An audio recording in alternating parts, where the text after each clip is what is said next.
July Tests Team of the Week, folks. Let's pick 15 players who stood out in the test matches at the weekend.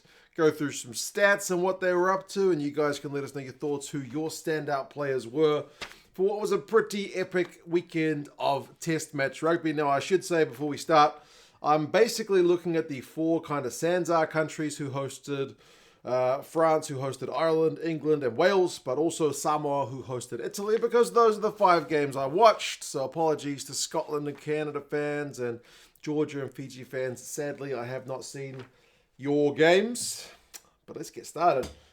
Props, I'm going to go with a Frenchman in Jean-Baptiste Gros. If you've seen that game, you will know the less experienced French front row. Although they were all capped guys, there were a lot of uncapped guys in that French side, but none in the front row. They dominated the Argentinian pack, and the French took full advantage, kind of showing some of the depth on display in top 14 rugby. Jean-Baptiste Gros, 11 tackles. I don't think he missed any, so a good shift from the front rower. He had 6 carries, a couple of passes, beat a defender. 1 penalty conceded across the course of his shift, but ultimately I'm picking him because he was a part of the domination of that Pumas forward pack. And similarly, I'm going to go with a Wallaby this time for a very similar reason. Taniela Tupou helped demolish the Welsh scrum, especially in that first half. Now, Tupou's got the kind of icing on the cake in that he scored a try, a very kind of close range effort. He had 7 carries in the first half. Remember, he doesn't come out for the second half. He literally only plays one half of rugby. But in that time, he monsters the Welsh scrum, scores a try, has 7 carries, doesn't concede any penalties. So a really big effort from the Tongan Thorn. Good to see him not pick up an injury. Joe Schmidt described his role at the weekend alongside Alan Alatoa as kind of being a job share. And I think they did it pretty well. Hooker, I have gone, interestingly, with another Wallaby. When was the last time I picked 2 Wallabies front rowers in a Team of the Week? Probably quite some time ago, but Matty Fassler, as a part of what was, I think, a kind of, at the start anyway, a kind of straightforward, more direct style Joe Schmidt game plan, as he gets to know these Wallabies players. He's still very much green in terms of the experience with the Wallabies boys. Matty Fassler and some of the other guys were called upon just to be direct ball carriers. Matt Fassler has 14 carries, which is the second top for any of the Aussie guys. I think Valentini was above him. But these guys called upon just to be that runner to the side of the ruck, run it up the guts. And he was very reliable in that department. And also their line-out. We saw a few sides this weekend. Ireland, New Zealand. Line-out at times. I think Wales as well. Line-outs were a little bit shaky, but not the Aussie line-out. I think they operated at 93%. So very, very efficient at line-out time. He makes 6 from 6 tackles. A few passes, but solid ball carry, solid line-out work, gets his tackles done. Good effort from Matt Fassler. Locks, I'm going to go with one of the English boys, despite the fact that they lost over here in New Zealand. But Maro Itoje was certainly in the form that we know he can be in.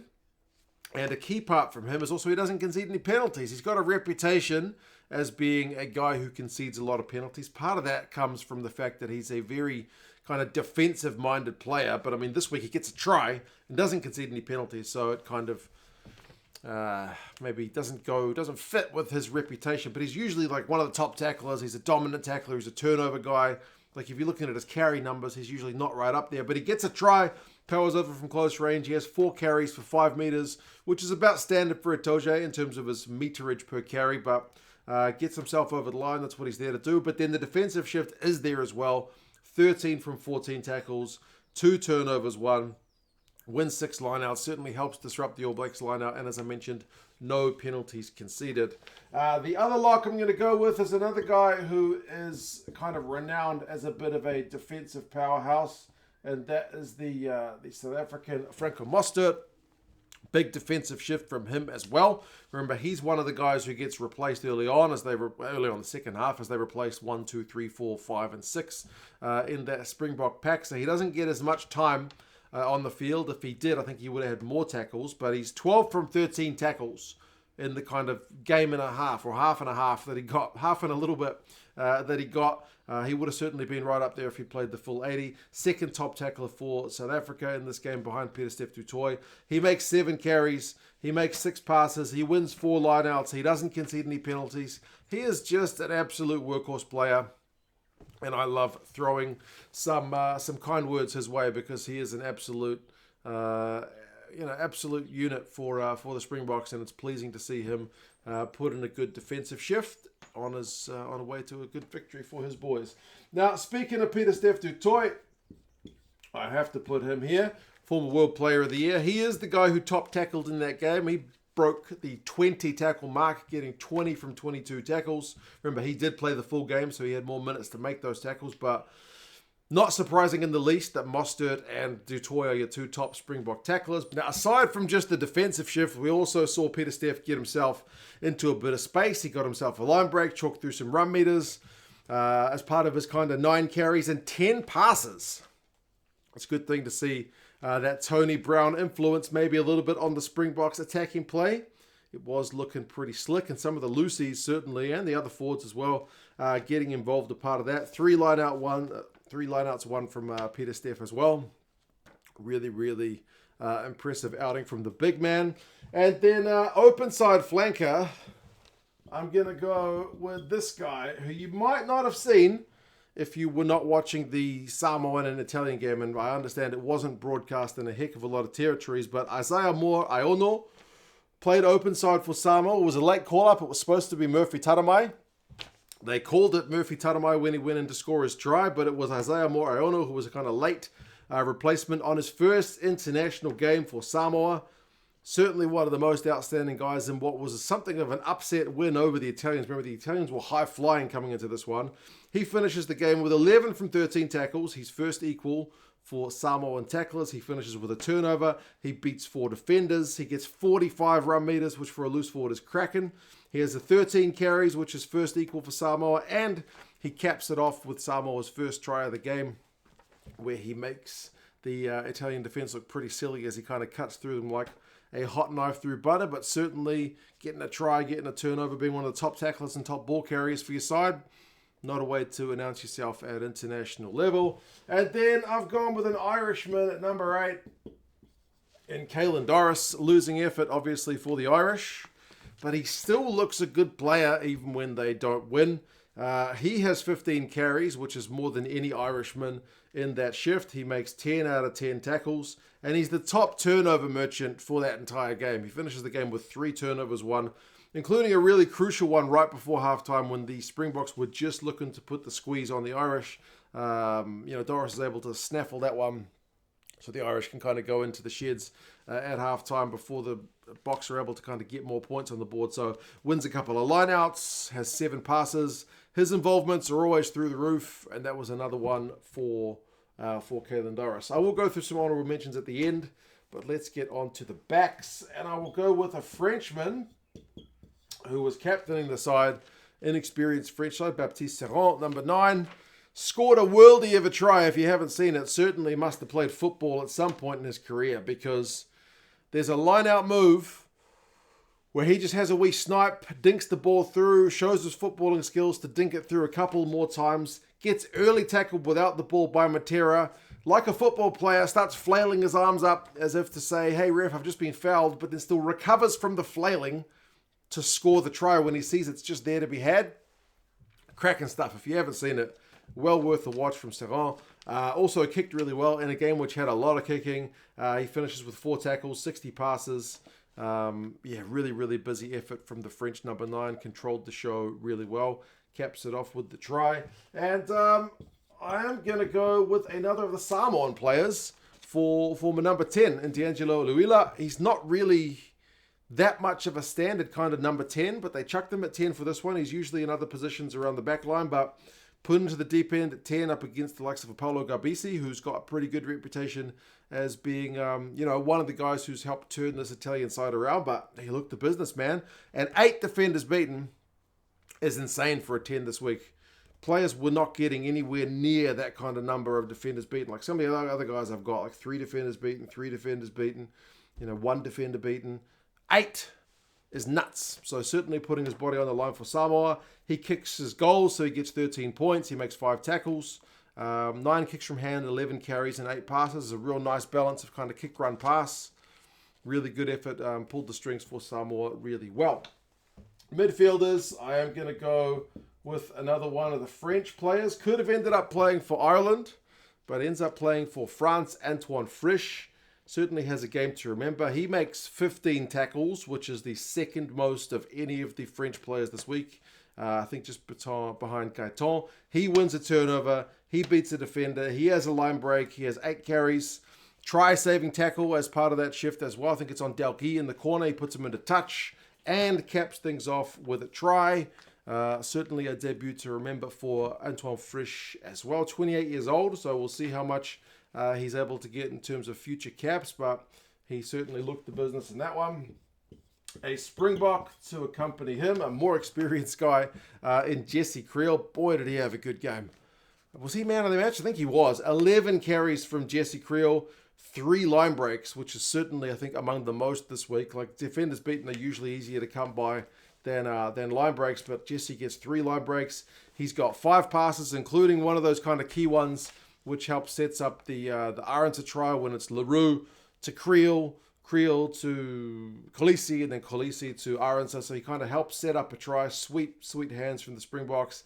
11 tackles is among the top. He does miss a few, but remember the Springboks like to shoot out the line, so sometimes their guys' average tackle percentage can be a bit lower.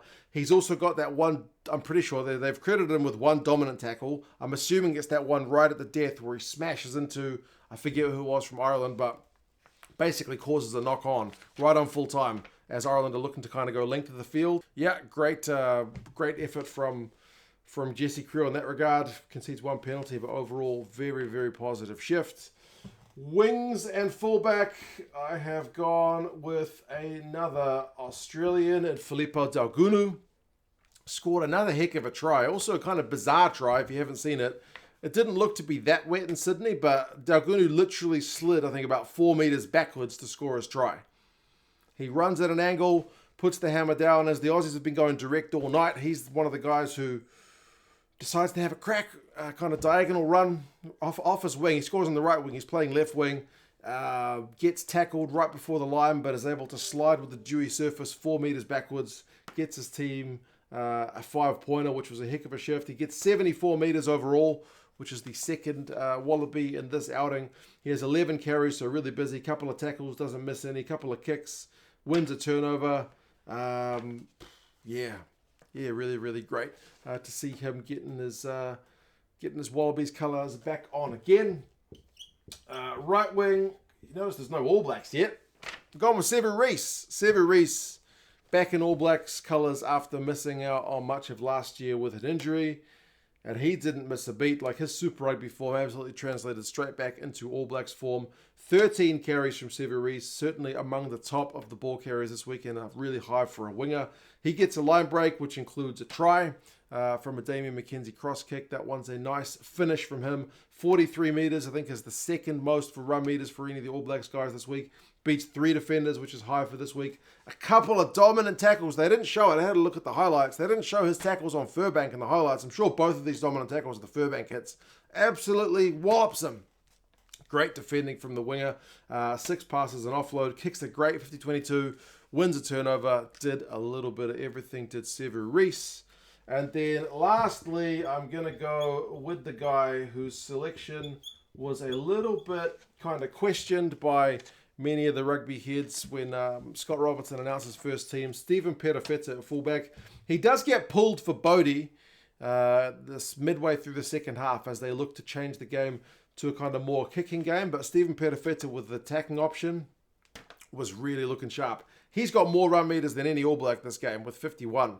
He's got 2 line breaks, which is first equal for the game. He beats 3 defenders, which is the same as Reece. He's done all this from 11 carries. And he certainly helps set up that Savia try when he just beats Ben Earl and then gets the ball out to Savia. So it's a try assist from him. 9 passes, so really good involvements. Does the work that he's asked to do. Hopefully he gets a full 80 at some point, but will they switch to a more kicking Beauden Barrett for next one? we'll kind of have to wait and see. Honourable mentions, we'll go through them by position. A couple of props. Colombe for France was also monstrous. Should have had himself a try. Archie Griffin made a heap of tackles for Wales. Apologies, there's no Welshman in this lineup. Montoya as well for Argentina. There's no Italians in this. There's no Argentinians in this lineup. But yeah, he had a nice try from a line-out move. He made a try-saving tackle of his own, so certainly a good knock from the captain. George Martin for England was also pretty ferocious. Chiunza and Tupulotu in the second row for the All Blacks and Wales, respectively, also very busy. Kremer had a heap of tackles for the Pumas. Cunningham South was very busy on the carry. I was surprised when he got replaced for England.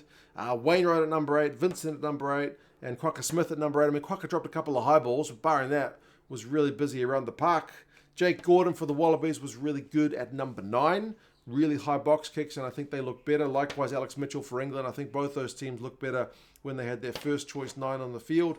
D-Mac for New Zealand obviously got timed out for that goal kick and missed a couple of tough kicks, but his work under the high ball, work passing wide, I thought was pretty good. Ollie Lawrence was also defensively very strong for England. Mark Talea for the All Blacks had a heap of carries, beat a heap of defenders. Sometimes spends a little bit too much time running sideways. Didn't get as much time forwards as you would have hoped, but certainly very busy.